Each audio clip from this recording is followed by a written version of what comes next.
What up, boys and girls, ladies and gentlemen? Jesse Warden here. This is Jesse Warden Raw number 1. And in this, I'm basically talking about some subjects every week that I find from a tech perspective that I just find interesting. And a lot of these topics are very difficult to make tutorials on because they require a considerable amount of work and they take their own large Udemy style or Egghead.io style videos that you just talk for years on. So a lot of these topics I just find interesting and they're very off the cuff. They're things I've seen during the week from social media. I wanted to talk about some of the important things about it, but I didn't want to spend an inordinate amount of time editing a video and doing it for 5 minutes when we could just talk about it. Also, a lot of the community has also just talked about it, said some interesting things that I thought was helpful from color, as well as just questions people have asked me on social media. So I wanted to bring that up as well. So side note, for those of y'all who saw this earlier in the day, this is the same thing. I'm just working out some of my audio issues. So the 4 things we're going to talk about today are flow metrics using Monte Carlo simulations, CICD or continuous integration, continuous delivery, and some of the ways it's changed my life and some of the things I've learned to do it and why it's so hard. Number 3 is MVC and React, or Model View Controller. So a lot of you young kids who don't know what that is, I got a lot of interesting links for you. And for those of you who have heard it, you're like, what? Yeah, we're going to talk about that briefly. And then number 4 is a lot of concerns that I've been seeing about serverless practices, irrespective of all the dramatic articles about the Amazon Prime thing. So let's talk about flow metrics. If you're not familiar with flow metrics or Monte Carlo simulations, it is a book, and I don't read books. I just don't have the attention span. I'll skim them. I'll find the good parts. I'll find a particular chapter, and that's it. I'll leave it alone. But this particular book, I read the entire way through. It's free. It's online. And let me share my screen here. I'll show you where you can get it. I actually have a blog post about it. And flow metrics is basically one of those books around Scrum. So I've been looking at both the Agile No Estimates crowd and some of the Scrum crowd and the anti-Scrum crowd and the anti-points crowd. There's a lot of different factions in Agile. They've been so frustrated with a lot of the original ideas that didn't come to fruition. And so this was kind of my gateway drug into reading a lot of that stuff. And it was one of the first books I found that had some good data on it. So if you're not familiar, the No Estimates crowd is all about don't write story estimates. Basically make all stories 1 point.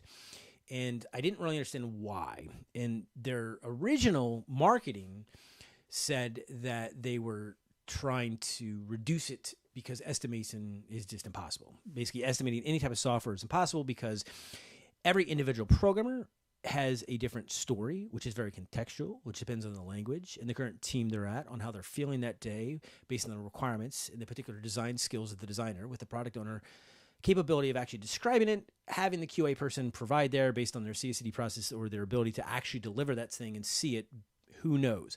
All of those things are not fixed.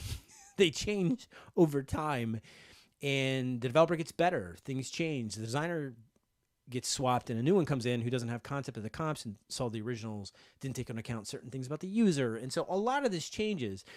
And although I believe the estimation skill set can be learned and gotten better, I never think it's really accurate. And I think that's basically a problem. A lot of our industry talks about getting better at estimation, but I've never, seen anybody who's ever good at it, and they claim they're good at it. And unless it's like one feature for 1 week and that's all the software has, like it's impossible to estimate this stuff. But that's not what it was about. That's what I thought it was about, but it's not. It's actually about they are trying to get you to reduce your batch size or how much code you're actually delivering in a single commit and delivering to a user. I had no idea what that was. So flow metrics is kind of the opposite of that. Flow metrics says using Monte Carlo simulations, very similar to weather patterns, it doesn't matter what size your stories are. Whatever your estimated story size is, you can take that and utilize it to predict the future with reasonable accuracy, which is mind-boggling because I've seen so many Scrum people say you can take stories and you can project, the team's velocity. I've never, ever seen that happen. And it seemed pretty reasonable to do, but even when I, on my own violation on 2 different projects, actually went in our Jira board, our rally board at one project, looked at our past sprints, used our velocity, and tried to project it forward, it was worthless. It didn't work. And it was very difficult for me to just recognize, like, okay, all the things I've been told about projecting doesn't seem to be accurate. Our velocity's all over the map. We deliver different, story velocity. I just never really understood how it worked. Flow metrics gives you the ability to say, look, it doesn't matter what story size you pick. As long as you've done your best, you think the story size is legit. You've got 2-week sprints or 1-week sprints, whatever it is, it's boxed. You have a team that trusts each other and works together. And you don't size the story until you actually, as a developer, start working on it. Doesn't matter what the size is. You capture that velocity, and over time, you can use the Monte Carlo simulations or math to average out what those are. And what you end up with, let me see if I can find, this is the book, the PDF, by the way. I'll put this in the description of the video. If I can find forecast, let me see if I can find forecast for you here. It has a graph of it, and it shows you what the percentage is. So an example would be like, I have 50% chance of this team going to deliver a set of stories in this sprint. Or another way to say it would be, this team has a 85% chance of delivering 4 story points worth of work this sprint. And so using those metrics, even on, I think they said like at least 6 weeks or maybe 8 weeks worth of sprints. I can't remember the data, but it was interesting because they have a graph here. If I can find it for you, let me see. Forecasting. I thought it was forecasting. I could be wrong. Yeah, there it is. And so see this little number here. Let me zoom in for you. See this number? So a lot of managers will be like, give me the 95 percentile, right? Like, what is exactly, again, if you think of this like weather, I think it's a good analogy, but I thought this was great because unlike a lot of the velocity stuff that I've seen where teams' velocities are all over the map, we find ways to game the system with test coverage and story pointing. I thought this book was amazing about how it described using Monte Carlo simulations to take your team's whatever their story size is and use that to more accurately project what you're going to actually deliver. Now, I think a lot of us have problems with rules and projections in math because, again, it's an estimate, right? And so we're held as if it were law. So I can't fix that. But I did enjoy this book's kind of take on Scrum, taking a more scientific approach to Scrum and using these numbers to do that. I thought that was very, very interesting. And so, again, it's free. It's a PDF. You can download it. And I'll put this link in the description. Or you can go to my website, jessewarden.com, and I got a link to the book right there. It's free. You can download it, which is pretty rad. So that is flow metrics. Definitely an interesting take on Scrum for estimation that I didn't know exist. Pretty rad. Next up, let's talk about CICD. And before we talk about CICD, or continuous integration, continuous delivery, I thought it was important to talk about some of the 6 things that have kind of changed my life. And when I say change my life, I don't mean like, oh, I'm a different person and I found, Buddha. I mean, like, they've just changed my perspective on how I develop software and changed everything about how I interact with people based on those belief systems. And they've just changed it. It's crazy. It's not like you have a different, word in your vocabulary. It's you act differently, right? Your lifestyle changes. And so it's very, very important. So I think the first was OOP. It was very interesting to learn about. When I first started coding, 100 lines of code was hard, and just like working out, you get stronger every day. So I noticed every day I could hold about 112 lines of code in my head, and it wasn't as tiring to write those 112. Like just like cardiovascular, the more you run, the easier it is to actually run longer. And so it was the same concept. I kept building. The problem was once I got strong enough to write 1,000 lines of code and keep track of those 1,000 lines of code, I didn't know where to put them when it started getting too big to hold. And so I learned about modules and class files. And so a lot of the object-oriented programmers really changed my view on how I view and model the real world when I see the real world, whatever the business is trying to solve. That just changed my life. It changed how I wrote everything. It changed how I viewed things. It opened up a plethora of new friends to talk to all over the world, which is fantastic. I met so many new people from different backgrounds.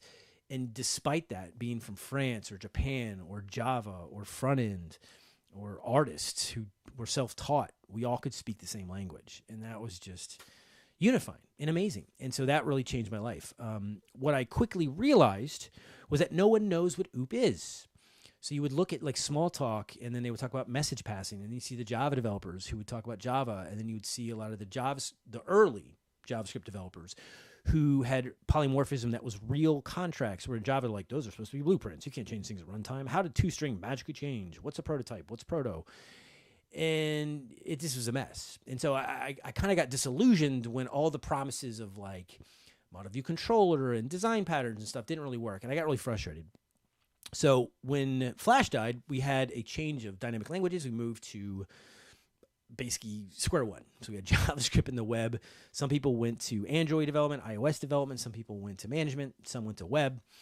And so I had to start from scratch. And that was the first time that I had to relearn programming in a new community. And so the good news was I already knew what components were and JavaScript was and debugging and all that other stuff. But I realized I would say words and they wouldn't know what I meant. So when I said the word application, they're like, oh, like a website? And I'm like, no, like that's not the same thing. And they'd be like, what do you mean? And I'm like, well, this says state. And they're like, what's state? And I'm like, imagine you set a variable in window and you didn't want it to go away. And the people who were developing web apps knew what that meant. And the people who were building websites like Django, Ruby on Rails, Java Spring had no idea what I was talking about. And so you could very quickly find the friends who knew what you were on the same level, even though they were in JavaScript or Django or Ruby, and those who weren't, right? They just didn't understand about building apps, right? And so that kind of really taught me about the good news is if you ever have to change communities, it's disappointing because there's a language barrier and you have to learn, the new culture. But the good news is you have so much learned knowledge that if you have to start over, it's not as emotionally draining and horrible as I thought, because I've done it now so many times when Flash died and when JavaScript changed and when, went to back end to front end to serverless to EC2, like going to different communities, it just, you feel so confident now. If your technology dies, like, I don't know if y'all have seen what's happening in the Rust and Scala communities right now, full of drama, but a lot of the Scala community is a little more valid in that they're concerned that Scala 3 is very similar to Haskell in that its priorities are more focused on collegiate research rather than engineers actually building software. And the problem with that is that enterprise companies are like, look, dude, if you're not going to support us, like, we're not going to invest in this technology, and we're not going to hire developers, like, this is not going to work. Which means if you're a Scala developer, where's your future? Right? Like, it makes you feel very insecure. It's hard enough being a computer programmer. We have enough insecurity, and now you take the language. So very, very similar concept of if that happened to me, I know I can emotionally handle it now. And so that really changed my life and made me feel good to know that, whenever those changes come. The third thing was functional programming. I completely found a set of practices and things that do hold up under scrutiny. Now, obviously, there's different approaches, but unlike OOP, we don't disagree on what functional programming means, and we don't disagree on the implementation as long as we're talking about the same language. So the way we write functional programming in Elm, very different than how we do it in JavaScript, and there's a little more ambiguity there, but you can agree on the rules. And the same rule that I say is the same rule you say.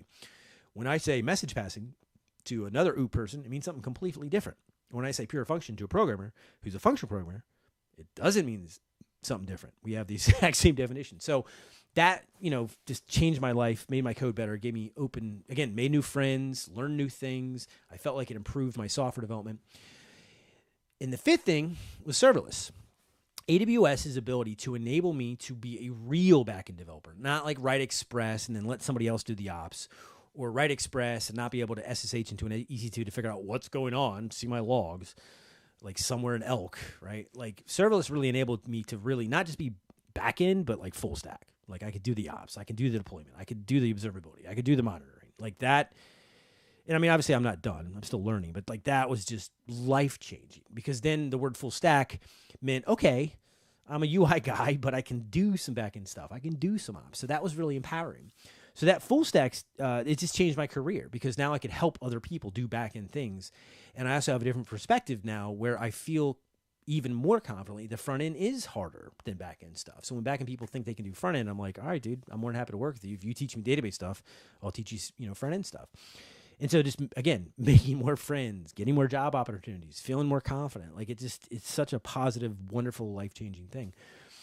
So that brings me to CICD. That has been the latest life-changing event, a continuous integration continuous delivery. The past 2-3 years have taught me a completely new way, which is apparently older than me, which I didn't know, a way to deliver software. And so continuous integration continuous delivery is the reason it's interesting is that a lot of people talk about how it's old and it's been known forever, and a lot of known tech companies do it, but I never see it talked about. I never see it on the blogs. I never see it in conference talks until recently. And I don't know if that's because of my social media bubble, my algorithm, or maybe the language choice that I had, or maybe just it's that time in history. I'm not really sure. But it's certainly coming back into fad, and a lot of the thought leaders that I respect are definitely talking more about it. And it's just interesting because a lot of these ideas were talked about while I was learning programming. And I feel really disappointed that I didn't know about this stuff 15 years ago when there was blogs. I've seen some of the dates of the blogs I'm reading like from 2008. It's like, dude, like why didn't this was a thing when I was in the peak of my, Flash career. So what I find interesting is that this is not the first time that old things from the past in programming have become refatted and had new life. We'll talk about another one later today, MVC. So an example would be if you've ever heard the Amazon Prime article, where the auspice of the article was that the AWS Prime, the entire thing was in serverless, one step function, ran the whole thing, which is not true. And they went from, that and Lambdas to like EC2. And that's not what it was at all. And anybody who posted that didn't read the article. And that's fine. Like, if you're insecure about, your job on a server and you're going to put down serverless, like I get it. In the reverse, if you're on serverless, like, well, this article is nuanced. Serverless is really cool, guys. Like I get it. I totally empathize. That's not what I found interesting. What I found interesting was it mirrored an article I read about 6 years ago where they moved from serverless to Elixir. So if you're not familiar with Elixir, it is basically a Erlang modern version. Basically, Ruby people looked at Erlang and go, gross, and they rewrote it. So if you Google Erlang the movie, it kind of gives you the idea behind Erlang. So Erlang was originally for telephony, like telephones. And the biggest problem with telephones were squirrels, where they would go in the box and destroy it. So you'd have like an entire county because a squirrel made a nested computer, broke it, and it brought the entire county or state's telephone network down. So if like you're having a baby, you have a fire, you have a medical emergency, and you can't use the phone.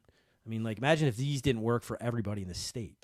Like that's sci-fi level stuff, right? And so imagine if you could write programming with using the actor pattern, very similar to Akka and Scala, and you could have one telephony thing go down, but you could still make a phone call. Like what we take for granted now, back then was amazing. And not only that, they were editing live code real. It was immutable code. And it was, what do they call it? Not imperative, but declarative. It's amazing. And so they were demoing, updating live code while you do that. Now, for those of us who update Docker containers in ECS or Kubernetes, like it's not a big deal, right? Or even Lambdas, with automated rollback. But it was just, it's amazing that now came about as a new thing. And so if you Google serverless to Elixir, the whole auspice of the article was that they had a cost problem doing logs. I had a very similar project that never came to fruition at Capital One, but the idea was you have a bunch of teams working on various parts, but you're in the same department. And so if you're a platform engineering or ops team, your concern is a lot of the outlying systems that support that, the mainframes that dump daily data, or the streams that come into that, or some of the intermediary servers that facilitate moving that data and making sure that the monitoring and observability systems are in place. So if something breaks, you know it, right? Because you're on the hook, right? And you're probably also the most qualified team to figure out what really went wrong, rather than some, poor kid who's been doing JavaScript for a year. You know what I'm saying? So it was amazing because they would take logs and process it and then put it in a centralized place. And anytime they saw the word error or whatever, it would trigger off alarms and things like that. The problem was as the teams grew and the size grew, the cost grew. So just like serverless you only pay for it if you use it. Well, if you use it all the time and you use a lot of it, you're going to pay a lot of money. And that's fine because it's reasonably predictable. A lot of times you'll hear people talk about serverless like burst pricing, right? Burst pricing is the thing. And it's not really the concern here. The current concern was that it was steadily growing. So $30,000 a month, $60,000 a month is projected to continue to grow and never stop. And they're like, look, we gotta figure out ways to do cost structure. And you look at a lot of those people doing server and log processing, it's not a big deal at all. It's like microseconds, right? And you can horizontally scale it. So what he did was he played with Rust and Go and eventually settled on Elixir. And so a lot of people look at this very similar to Amazon Prime, like, serverless is lame. I think there's two key points that mirror the Amazon Prime article, which I find fascinating. And it goes back to old stuff can suddenly be new again and be amazing, right? And that was that, A, the project worked. They used serverless to start the whole project. It's continued to work, right? Second, it gave them time to go play with Rust, to go play with the concurrency of Go, figure out the concurrency differences between that and the actor pattern and Elixir. figure out what's the best tool for the, right tool for the job, right? And while they were doing on that, guess what the app was doing? Working, right? Was like the lamps going down? No, it was continuing to scale and continuing to work, continuing to process logs, continuing to provide business value. Like, that's amazing, right? And so they finally moved to Elixir. It saved tons of costs and tons of money, and they could slowly, wean off their serverless stuff. It's very similar to, like, serverless getting these people started. But again, this is an old idea. Elixir is old, man. Erling's old. It's like older than me. And here it is, like, saving the day. Like, that's amazing, right? Like, saving serverless. So CICD is very similar, where a lot of the continuous integration, I've heard this term once in my entire 20 plus, career history. Like, back in, I think it was 2006, I was interviewing as a consultant for a company in town down in Atlanta. And this guy who was a really, really smart engineering manager / sales guy, and he eventually went to Accenture, and I followed him there. He said, so you practice CICD, right? I'm like, I have no idea what that means. And he looked at me like, okay, you're an industry person. You've been here for a while. I know who you are, and so do other, developers. How do you know what that means? And I'm just like, I don't know. Is that like the software development life cycle? It's like a term no one uses, and no one knows what it actually means, but you say it to, like, people who are not from the industry. And he just kind of dropped it, right? And that was the last I heard of it. Fast forward to like 2017, 18, and I start reading some of the literature on it, and it's old. Like, it was just, it was a lot of time attached to agile people, and I never understood why. And you would start seeing things like extreme programming. I'm like, dude, I haven't heard that since like the early 2000s. And it turns out that continuous integration, continuous delivery is how a lot of the really smart and successful technology companies deliver their software. Now, the nuances of how they do it isn't exactly following a lot of the original precepts of CICD, but it's interesting because I didn't know this was a thing, and I've been doing software for 2 decades, and I come to find out, like, I'm technically doing it wrong. And I'm like, what does that mean, doing it wrong? Like, no one knows the right way to do software, right? But apparently CICD is the right way. So let's talk about what that means. Continuous integration and continuous delivery. This is a long tangent to get back to CICD changed my life, okay? Continuous integration and continuous delivery. There are a lot of people that argue all you need is continuous delivery, and is the core of the pyramid, and everything else is required to get that. So if you say continuous delivery, people look at you funny. If you say CICD, people are like, oh yeah, I know what that means, because it's just the way it is. So continuous integration means that you are continually integrating your code at least once daily to main, master, or trunk. For now and forever of this video, I'm going to say main and assume that you're going to use one of those branches in Git, okay? Everyone I know doesn't do that. Everyone I know does feature branching, whether in open source, whether they're in government, whether in consulting, whether they're in freelance or startups. Nobody does that. What they do is they make a branch, and they call it a feature branch. They work in it, and then they ask for somebody to review it. And then they get tired of waiting, so they go work on something else. And continuous integration is like, you don't do that. You check into main once a day, and you don't use branches. Now, I used to do that in Subversion. And we did that not because we were practicing continuous integration at HBO. What we were doing is using this thing called Subversion. And Subversion had a horrible branching model. If one developer was on Windows and you were on a Mac and you checked in code, the entire file changed. Why? Because of different line endings. Subversion was the worst. It was the worst. So merging code often was awful. So you batched up a lot of changes to either A, be first in, and the merge pane was past this, whoever was slower than you, or B, use something like Beyond Compare or kind of diff tools to make the process easier. It was just awful. So we never did branches. Once Git and GitHub became the status quo, everybody did feature branches because it was just how you accepted code from people you didn't trust from an open source community, or you were accepting code when you were there, because you weren't, a lot of times, not everyone had full-time jobs doing open source back in the day when, Git first came out. So it just became the status quo. And there was a lot of tools that talked about branching relationships, like, that weren't just Subversion, like Visual Source Safe and all these other tools encouraged branch workflows. I'm not sure what the catalyst was, but that was not the original intention of continuous integration. So now with Git, it's a lot easier because I can check in, Mac, PC, Linux, doesn't matter. The file will only detect really noticeable changes like this line of code. So it's a lot easier to do that now. And if you're not in open source, it's a lot easier to do that because if you and I are working in Git, whether we're doing pair programming, mock programming, or not, right? We're different time zones, different computers. We can check in. It's just a lot easier to merge. So that's cool, but why don't everyone do that? Well, let's talk about how hard this is. So the challenge with doing that, assuming you're not doing pair programming and mock programming, is when you check in something that your teammate just checked in, you have no idea if you broke something.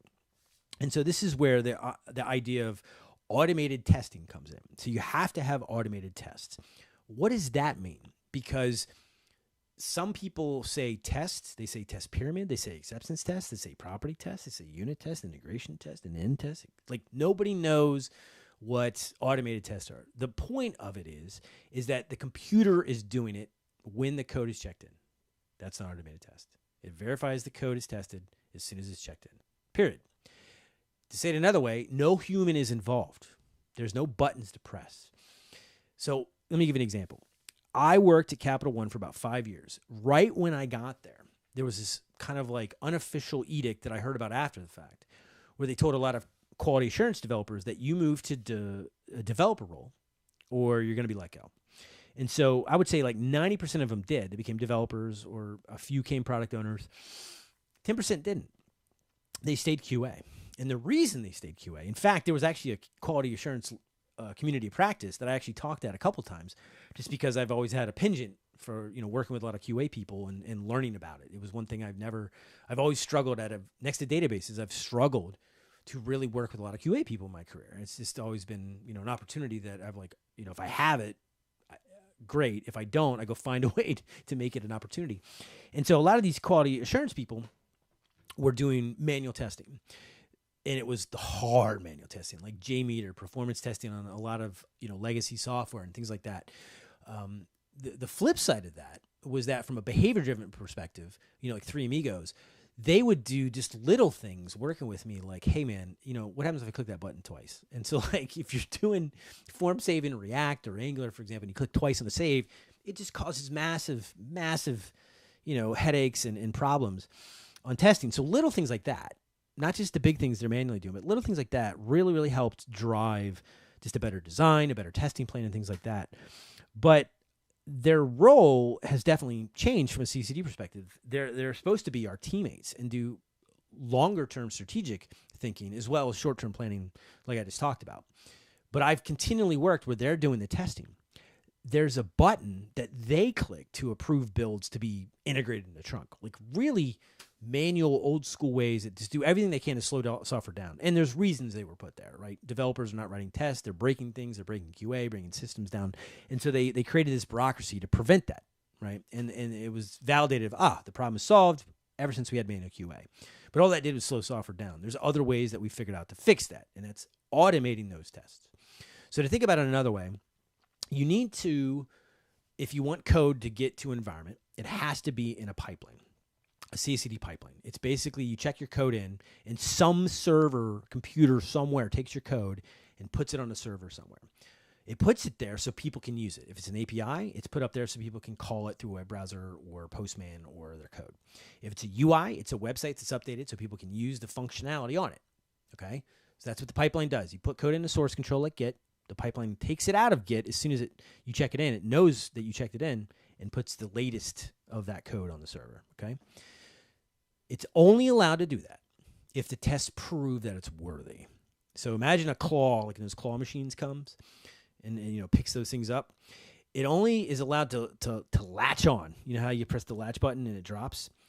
You're only allowed to do that if that is worthy. That prize you're picking up is worthy. And so to press that button, the tests have to pass and be all green. Now, what are those tests? Well, if you're starting from scratch and you already have an app in development, test last is the worst. It doesn't matter how good you are. It doesn't matter how good the code is written. If there are no tests and you're writing tests after the fact, it is the worst. So, some good news.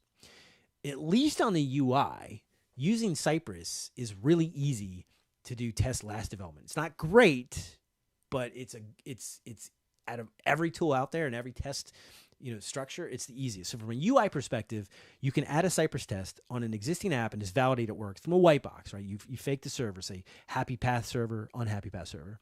Cypress, its whole job is say, all right, I've clicked around this form, I've saved, it seems to work. That's the signal. That's the automated test that the pipeline should grab it and shove it on the server. Currently, I actually work at a place where a human does that. And a human not only tests it and verify it's legit, we have a meeting about it. We verify it's legit. And then at some point in the future, someone with permissions, that's not me, the developer who wrote the code, clicks the button. So think about that. Think how slow that is, right? And so the concern is, you'll never replace manual testing. Absolutely agree. But writing one Cypress test probably should make you nervous that you don't have enough quality testing. So having that in place, you need to have a lot more in place, or a lot more Cypress tests, a lot more unit tests, a lot more integration tests to make you feel comfortable that you have proved that your code is worthy to get out there.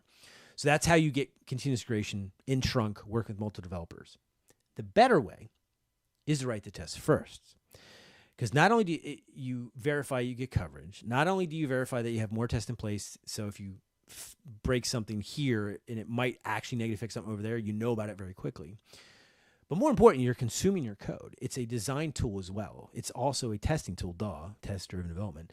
But it's using those tests to drive the design. And so that feature is very valuable. And if the team practices it, then the team is designing good code and designing code that's easy to test and designing code that they know immediately if it's good. And the third most important thing is that it allows you to continually refactor. So you can change the code to your heart's content, to gold plate it to your heart's desire. And you know if you screwed up, because the tests go, we go green, they go to red. So that's where the red-green refactor comes from, where you write the test, make it turn red, fail. Then you do the bare minimum to make it pass. Then you make it that it turns it green. Then you just refactor to your heart's content. And as long as you keep it green, you're good. Now, the big challenge to that I found, and this goes back to the Agile No Estimates team, is small batches. So if you're doing this by yourself, you can get away with large batches. You can get away with it because you're the only one checking in the Git, and you can see all your commits in main, and you can see that, dude from yesterday who was really mean and gave you a bunch of changes was yourself, and you can be mad at yourself and deal with that emotionally. But if it's with a team, it's very difficult to continually deal with, okay, I have this PR and this PR. They were merged, and they have 12 files with 300 changes. That includes additions and deletions. And then he has one PR with 600 changes, but it's only 2 files. You deploy that to QA, and it breaks. Where in there did it break? Versus single branch, 1 line of code, 12 lines of code, 13 lines of code, 1 module affected in each one of those commits. It's a lot easier to see that change and a lot easier to roll that back. Even if that rollback is not automated, which it should be, you can copy past the 12 lines pretty easily. Versus, there's 14 files. I could undo this branch. I could, git reset head on this on my local branch. Like, all that goes away. So let's talk about small batches, because I thought this was an easy thing to do, and it turns out that it's really, really hard. So imagine if you go to your coworker and say to him or her or they or them or whatever, check in a console.log and don't break production, and do it in a week. Could they do it? I thought that was a joke, and I've asked it twice just to see what would happen. One developer laughed at me and said, dude, that's ridiculous. Like, no one would actually do that. Like, I could do that right now in my sleep. They didn't do it. They couldn't do it.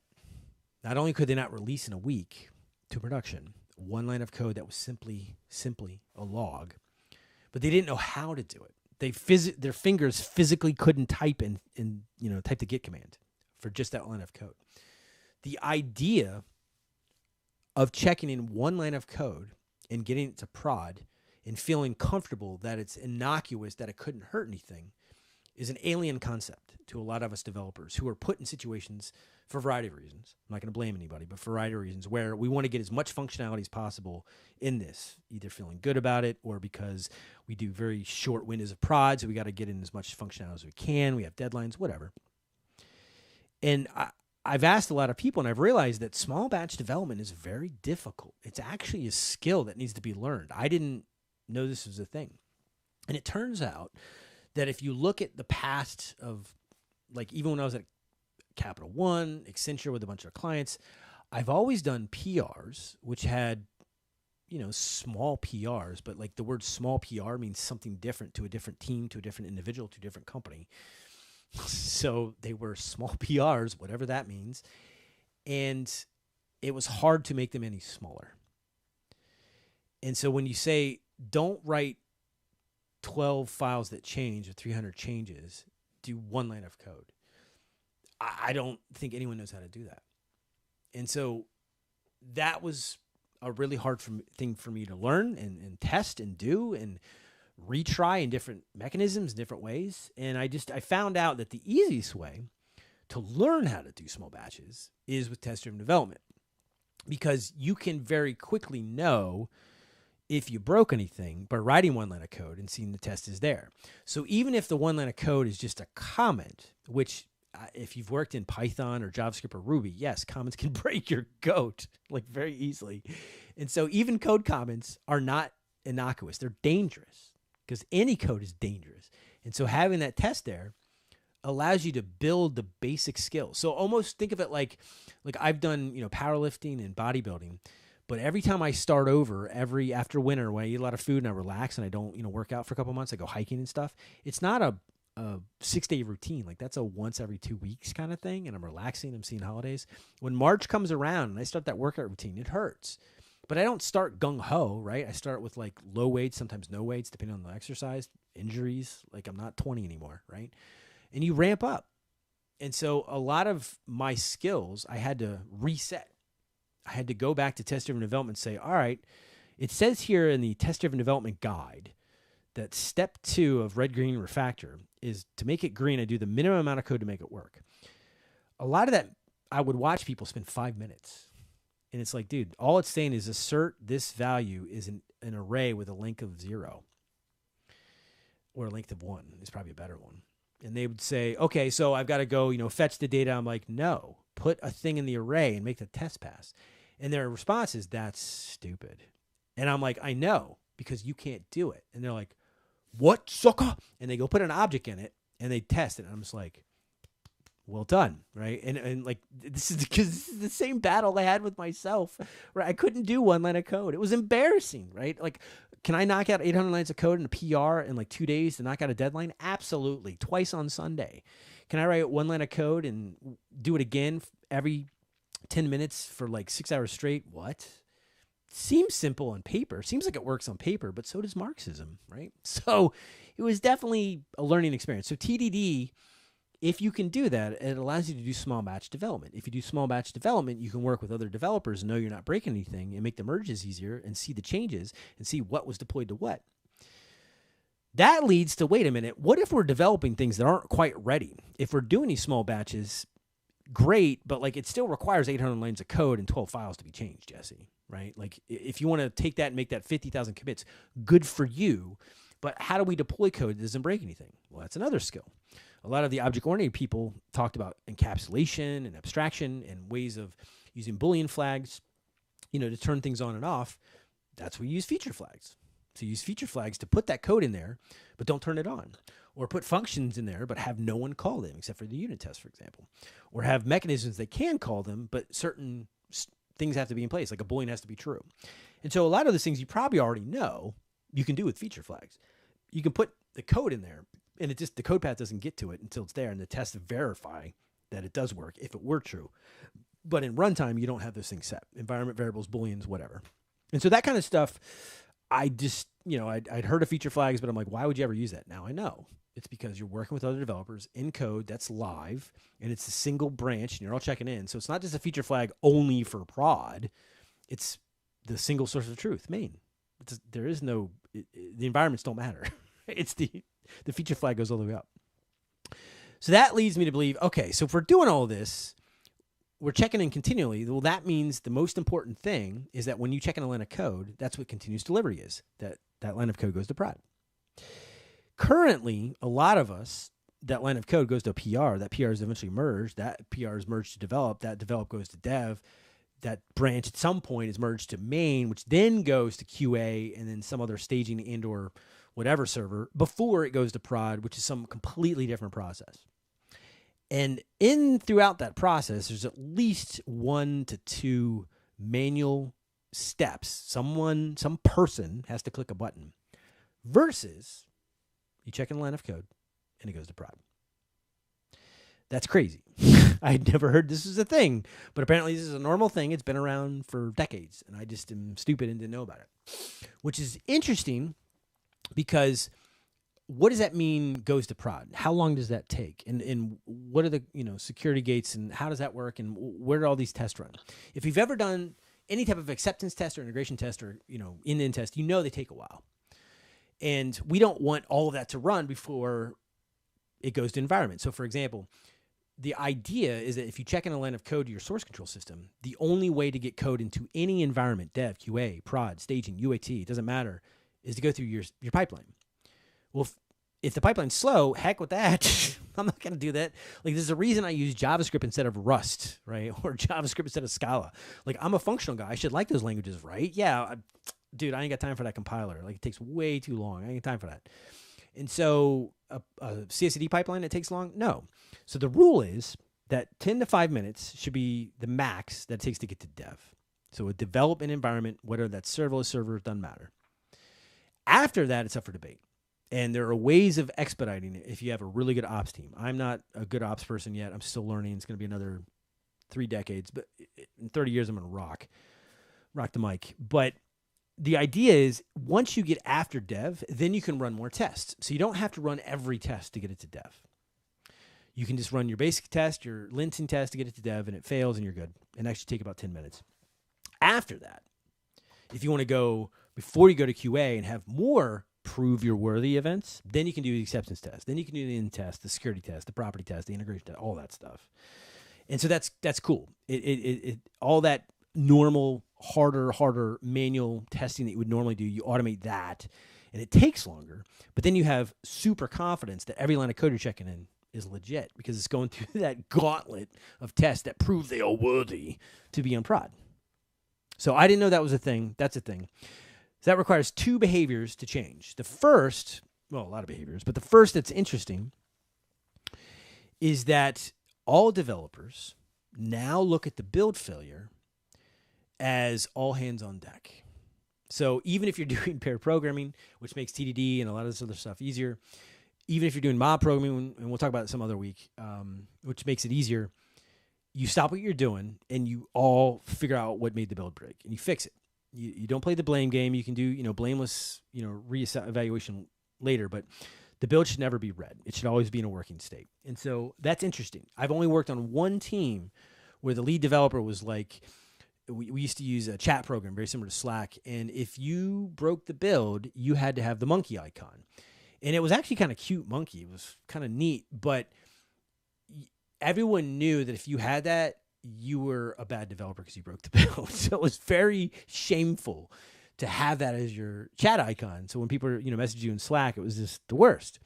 And so it created a behavior that you just, a negative reinforcement that you did not break the build.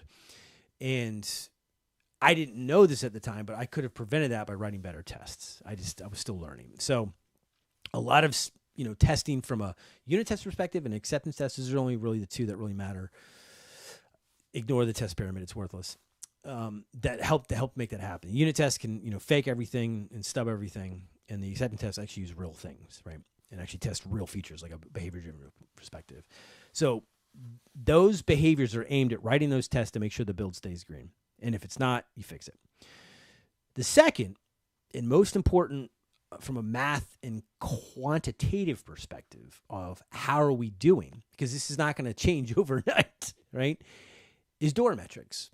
And so a lot of people don't like DORA metrics because they immediately, for example, if you're an American and you talk to any Eastern European about Agile and they've never heard of it before, they immediately get nervous because you say like, seizing the means of production. Where have I heard that before? And you're just like, no. This is Agile. This isn't what we're talking about, right? And so it's the same negative perception that programmers like myself have. When you see metrics, you're like, oh, yeah, I'm not a big fan of metrics. Story points, I delivered 36 points, and my coworker delivered 16. He gets laid off. I don't. So, like, I understand, the negativity. They are not an end. It's like code coverage.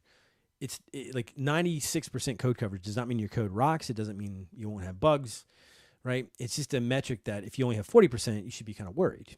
Where if you have 80%, like that's normal, or 60%, whatever, right? Whatever your team norm is. DORA metrics are very similar. And so if you're not familiar with DORA metrics, let me show you the link here. So every year, Google, where is the link? Google basically says, hey, here is the DevOps report. And they do a bunch of, if you Google DORA metrics, by the way, it'll come up in the first link, this Google report. It's the DevOps report for 2000, I think it's 22. Yeah, State of DevOps. But in the actual report, they have the metrics, and also this website, DORA Community, talks about it too. What we're interested in is these 4 metrics: in deployment frequency, or how often are you deploying to production? Not to dev, not to QA, not to staging, but to prod. And they have basically what I would call scoreboard on how you're doing, like an A, B, C, D, or I'm doing great, I'm doing okay, I'm not doing so hot, I suck, right? Like that's the range, and that's okay. The goal is to get better and continually improve. The goal is not to say, oh, I'm a D student, I'm a failure at life. No, dude, like we're constantly improving. Sometimes it's 2 steps forward, 1 back, and it's fine. Like the point is we're walking forward, right?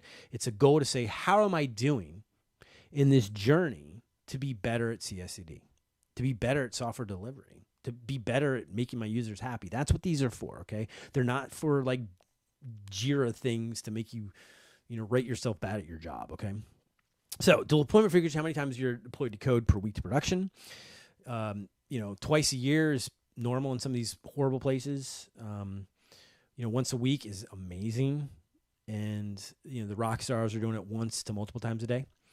Lead time for changes. Now, let me talk about this real quick. That basically means that they're checking a line of code to main, it goes to prod, and then 5 minutes later they do it again. So they deployed to prod twice in 10 minutes. Now, assuming their pipeline takes 10 minutes. Mine, it's like I think 15 for dev. I'm working on it. 15 for dev, and then I think within about an hour or less you could get it to prod, which is still pretty good, right? We need more tests, obviously, but it's pretty good. Lead time for changes. So if you write a line of code, commit it to GitHub, how long does it take to get to prod? So I think mine, is like an hour with the manual changes, which is still pretty awesome, right? I mean, that's really good. A lot of times this can take, your build is just really slow. It could take days, weeks, it goes to different environments. It has manual steps. And so this lead time for change really gives you a good idea of how to do that. And how are we improving the automation? Time to resolution is the one that is just makes you know that software is continually hard, right? There's always going to be bugs. Never going to be right. This is how long does it take to resolve an issue in prod? So you check in line of code. It's 1 line. It's a console.log, but you misspell log. You say console.lg. So remember I talked about how like console.log couldn't possibly break, but it does because JavaScript. Here's an example, right? When you misspell it, it made it all the way to prod, and it starts breaking. For example, I did this at an unnamed media company where I used console.log, and this was back when IE didn't have console.log. It was undefined if you didn't have the dev tools open. So our millions of customers started having null pointers in Internet Explorer. That was a fun time. So how quickly can we roll back that code? Can we fix code, check it in, and push that to prod to fail forward? How quickly does our green-blue, automated rollback? How fast do we fix it? And so this is often, sadly, an ops thing, but it should be a developer thing. And so the team needs to take ownership of how quickly can you intentionally break prod and then intentionally fix it. Like even if you know you broke it, how fast can you do that? And how fast does it happen when you don't? And the last one is more about how good is the code. I think these are more about how quickly are we developing, how quickly are we getting good stuff to users, even if it's like a log for ourselves to like verify our server didn't break, that's still valuable to users because we knew about the problem before they do. So console.log is valuable. You don't need a text story for that. Change failure rate is, if you deploy to prod 10 times today and one of them breaks, that's awesome. That means 90% of your deployments are awesome, right? If you make 8 deployments and 6 of those break prod, that's not a good thing, man. And so that's your change failure rate going down. So these are the guidelines that you use to know, how am I doing on my CICD journey? So if you're looking to learn about CICD, trunk, continuous integration, continuous delivery, trunk-based development, test-driven development, feature flags, pair programming, mod programming, like how am I doing on that journey? Like the DORA metrics can definitely help. And the State of DevOps has some interesting things in there. Okay, so we've got 15 minutes to talk about 2 more things. MVC and React. This one's quick. So if you're not familiar, React has moved more towards some functional ideas. Functional ideas being functions, and pure functions primarily.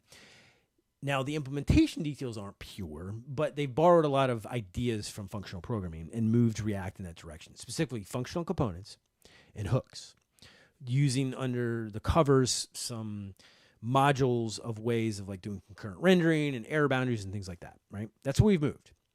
Utilizing classes and object-oriented programming has fallen out of style.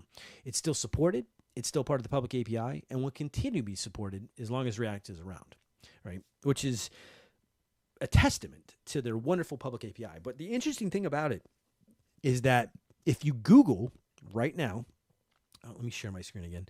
I'm going to show React. I'm going to say React.js. I Google it. I click React. The first link. I go learn React. The first thing you see is function. Years ago, the first thing you saw was a class. Now, that's fine. You can do both. But the broader community constantly puts these in docs, constantly puts these in tutorials, and this is where the world is moving to React.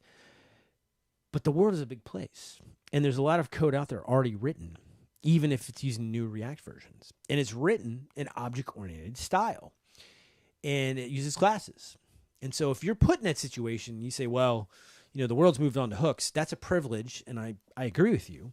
But not everyone has that privilege. They have code that's written in OOP they have to deal with. And so sometimes they need to speak those people's language, those OOP people's language. And you do that by understanding what the heck model view controller means. Model view controller is a set of design patterns brought together to allow you to have a model where your data is and tell the world about it changed and give you a safe way to change that data through nice either setter methods or methods that are tested. A view, which is your visual UI, and anytime the model changes, it updates. And whenever the user interacts with that view, it calls another thing called the controller. And that's where all the logic to handle user changes and then decide how to update the model, if at all. Sounds simple. It's not. There are a bunch of intermittent details of what actually a model is. What is its responsibility? Do you have one model or multiple models? Like, how does that work? Which controller updates which model where? And should you have a lot of code in React? Well, I don't know about you, but every time I've seen lots of code in JSX, it's miserable. It certainly wasn't test first if they wrote all this magic JavaScript in JSX. So it's like, oh, I guess I'm not going to test my code, right? Who knows? Like, there's no, easy way to do it. And worse, if you follow Martin Fowler, he's one of my heroes growing up. He's a thought leader who wrote a lot of wonderful articles on a bunch of very advanced programming topics. One of them, GUI architectures, he talks about the various types of model view controller. So you could have model view model. You could have passive view, where the view has little to no code. Imagine if you could only bind in React, right? No signals, no hooks, no nothing. You could only bind. And then, other ways of doing it. So it's just, if you look at the extremes, so not just, the normal default model view control, but the extremes of how he talks about it and how you look at UI screens and how it works, then you're more equipped to effectively communicate with object-oriented programmers when they come into a React project and have already architected something. And you're like, all right, what are you talking about? What is MVC? Why are we not doing React hooks? Why are we not doing Redux? Why are we not doing easy peasy, right? Now you can be able to communicate to them. So this is a really good article if you've never understood MVC, to really get the extreme versions of it, to have a better holistic view of it. So when people talk about it, you can say, look, I don't prefer OOP. I prefer functions and hooks or Redux or whatever, but I understand what you're talking about. So it's a great old school way of doing things from an OOP perspective, but a good way to understand how it works. All right, so the last thing I wanted to touch on tonight was I have some concerns about serverless practices, and I found that my passion about different ways of doing serverless have always been tempered the more I do it and the more I work with their teams and the more I see noobs learn about it. And I'm like, you know what? That's actually not that bad.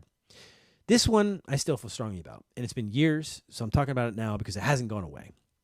So let me give you an example of a thing I thought was bad and turns out okay, and then I'll explain what I think is bad and is still bad, unless y'all disagree. I used to be very anti-lambda-lith. Lambda-lith, if you're not aware, is when you write a monolith and you put it in Lambda. So for example, a lot of the idea around API Gateway was that you could let serverless deal with the routes. So if I go /get /post with these parameters or /this folder path, you call this Lambda. Amazon figures all that out. And I just define it declaratively in the YAML and call it a day. The old school way is in Express, I go app.get, app.post. It's all one file, and the single file or multiple files handles all the routes. It's a monolith. Where in Amazon, like I have a single Lambda function for each one of those routes. Or if it's a bunch of routes that are the same, I even have multiple Lambdas for the same route with different parameters. So you have a bunch of little Lambda functions. And if you were to measure the code, it might be the same as Express. The difference is it's like 12 files instead of one file. Or if you're a module developer, whether you're using functional or object-oriented programming, it's 12 Express files instead of 12 Lambda files. But the point is that Amazon's handling all the routing. You're not writing JavaScript to do that like you would. Or in Django using the regular expressions. Or Ruby or .NET where you do the annotations for your routes. Like that all goes away. And so a lot of these people were like, what did you just say? They come from Express or Django and they're like, dude, I don't understand any of this crap. So what they would do is they'd have one API gateway route that would go kind of like GraphQL. It would just go that Lambda.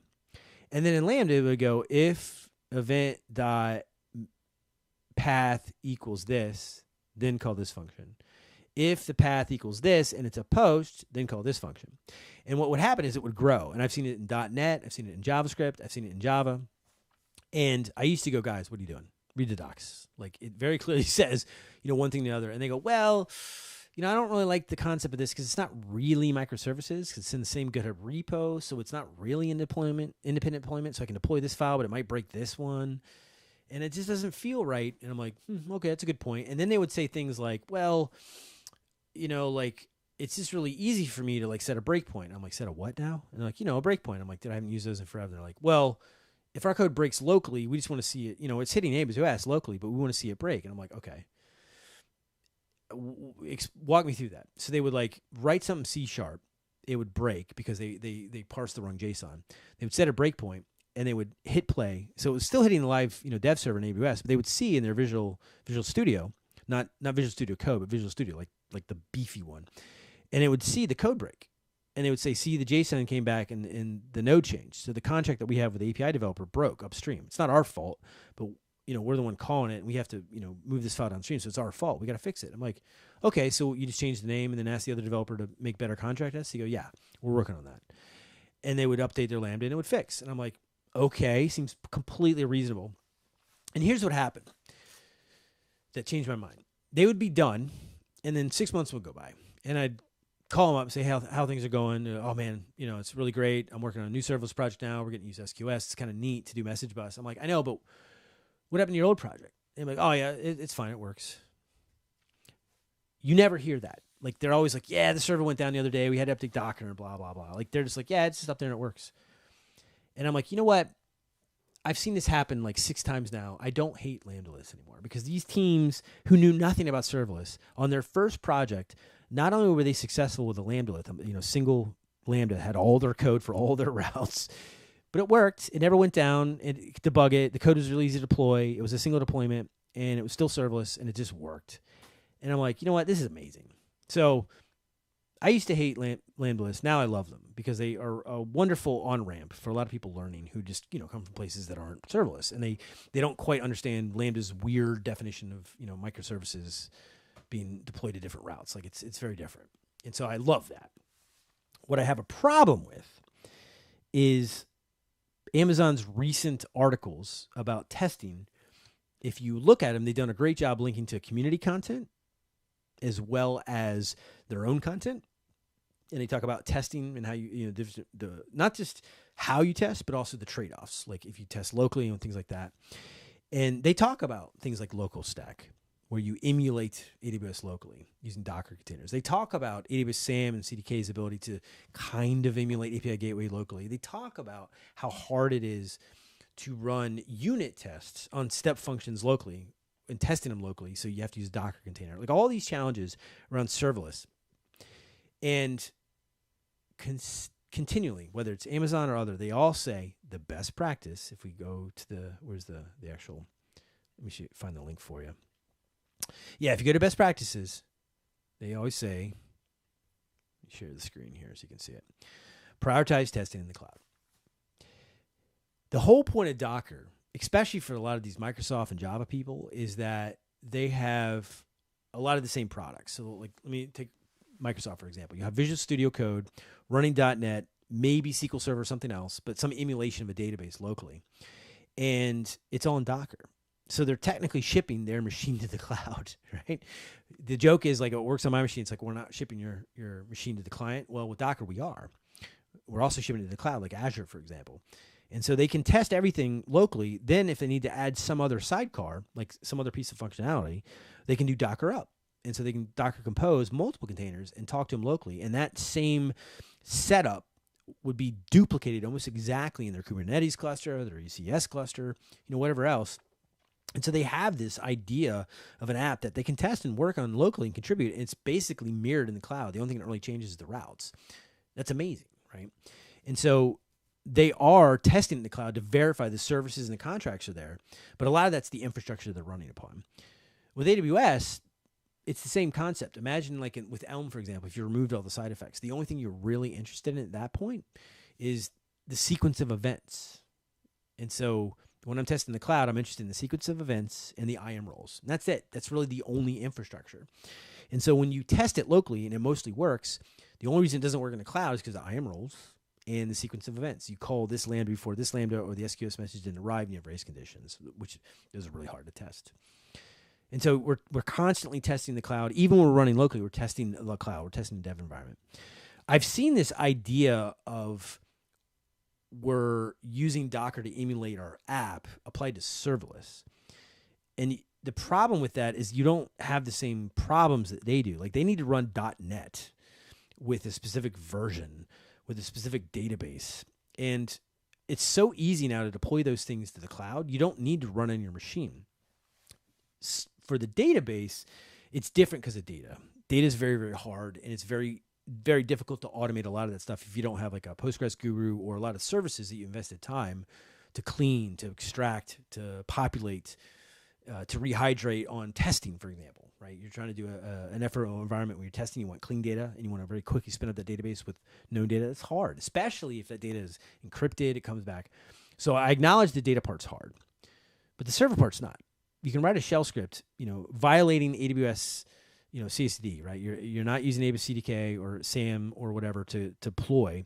You're just deploying a function. It takes like 2 seconds to see a Lambda up there. It takes microseconds to test my Lambda on my machine to make an HTTP call to that API gateway in a dev server or a QA server.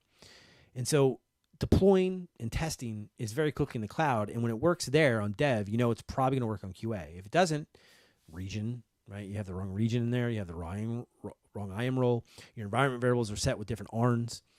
And so those are the infrastructure things you want to test on the cloud, and you want to test in different environments because those can change between, your machine and dev and prod. So if you have dev to QA, cool. You can verify that you have the different things, and it goes to prod. It's probably the exact same reason. IAM roles, wrong ARNs, or, missing permission on that particular Lambda function in its policy. Right, it's just different configuration, different IAM roles. And so that's what we're testing. We don't have the need to have this library that has this C++ module for Python to run its machine learning using, the GPU. Like, we don't have any of those problems. We're just doing basic web things. And so there's no need to have Docker. There's no need to emulate it. You can just run it locally. You don't need to test it. And so there's just a lot of effort to emulate using local stack, or I've even seen teams build their own implementations of API Gateway, of Eventbridge, SQS, to emulate AWS. And it's like, dude, it's right there. It's in dev. It's really easy as a developer to deploy there. I don't need an ops team. I can go AWS Lambda, deploy, or in SAM, you can now do accelerate, AWS CDK and serverless framework. You can deploy a single function. You can get a little configuration drift from your CICD process to deploy a function just to verify it's legit without having to do a deploy. On the flip side, if the build is slow, if you're using something like Code Build or Code Pipeline or CodeStar, it's AWS, right? You're a serverless developer. You can go speed that up. You can find ways to defer some tests or expedite, running things in parallel. So you can help make the build faster if you're trying to avoid going through CICD to get to dev, right? And so I've seen this behavior where they try to avoid a deploying as long as possible. And we need to be doing the opposite. We need to be deploying as often as possible to dev and verifying it works and testing in the cloud. That's where we should be testing. So if you think of the test pyramid, which I think I actually had it in my article. So this is often a really bad, test pyramid. This is actually a really bad, I think, tool nowadays. A lot of people don't like it, but basically you put the unit tests, you write a lot of them, they're very quick. You do some integration service tests, nobody knows what these mean. And then you have some kind of UI test, or in this case, an end test or functional test. I think if you remove all that and just say, look, we just do a little bit of unit tests to get our code good, whatever the test-driven development says, and then using BDD or behavior development, we write the end test to say, do our user stories work in the cloud? If I call this API gateway, does it call this Lambda and eventually put this thing in DynamoDB and I can read out at some point? If that's good, we're done. And you run all those tests, the unit test against your code, the acceptance test against what's deployed in dev. Your machine doesn't matter, right, other than the unit test, and to get it quickly in there. So it's been really concerning to see a lot of people develop who come from places where they're used to having this massive setup, this massive .NET thing, or Spring Boot, before Spring Boot, like the original Spring, which is really big, and they have to have all this stuff in the database and the Redis server and all this crap. It's like, dude, just test in dev, man. So very concerning.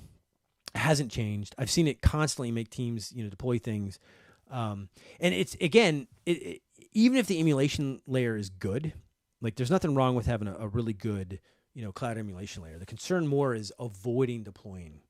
Right, it goes against continually deployment. And if you're not doing that, you're probably going to do a big batch. You're going to make a big PR or a big commit, and you have problems. We need to expedite how quickly we're deploying. So it's not so much that emulating local AWS is necessarily bad practice. It's that it's usually a symptom of a worse CRCD problem, if that makes sense from a culture perspective. So that is my rant for tonight, ladies and gentlemen. I've spent my allotted hour, and I hope I'll put some of these links in there for some of the articles I've talked about that you can learn about. Specifically around flow metrics, it's a good book, using Monte Carlo simulations. If you want to make friends with the Scrum Master, let them know.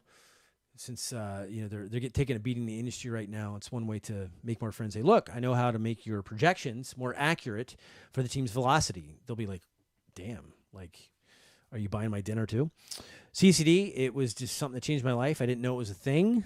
It's apparently everyone knows about it, and I've spent the past two and a half plus years trying to get better at it. And it's a gateway drug to all these other things like trunk-based development, test-driven development, behavior-driven development, doing small batch development, using DORA metrics to track my progress on that journey. It's crazy. There's so much stuff to learn. I didn't know it was a thing, but it's improved my development. I love it. It's also been a gateway drug to pair programming and mob programming, like an official discipline, ensemble programming. There's so much to learn there. I'm an extrovert. I thought it was just for extrovert. It's not. Apparently it's an introvert thing too. I didn't know this. MVC and React. I realized that there's developers who were so young who have no idea who Martin Fowler is and stuff. And so if you're dealing with OOP developers, it's a great way to learn the different aspects of it to be able to effectively communicate to React developers who are doing it from an object-oriented perspective. And then lastly, serverless practices, again, I could change my mind later, but I think trying to emulate AWS locally is a symptom of not focusing on what matters, and that's delivering software to the user quickly, often in small batches. I think it's more important than trying to make sure, oh, our code looks like AWS, it'll work when we deploy to AWS. Like, let's fix the pipeline. Let's fix the real problem, not compensate with duct tape. So again, my name is Jesse Warden. We're going to do this every week. Basically, next Sunday, I'll talk about things that I find interesting in the industry. Leave links in the description. And you got any other questions, let me know on LinkedIn. A lot of these are influenced heavily by just, people I talk to in the industry. I learn a lot from people asking questions. So it's really fun for me to just hear what they have to say and learn about their real experiences and validate what I think I know with what's actually happening in the wider world versus just, my projects I'm working on. See y'all next week.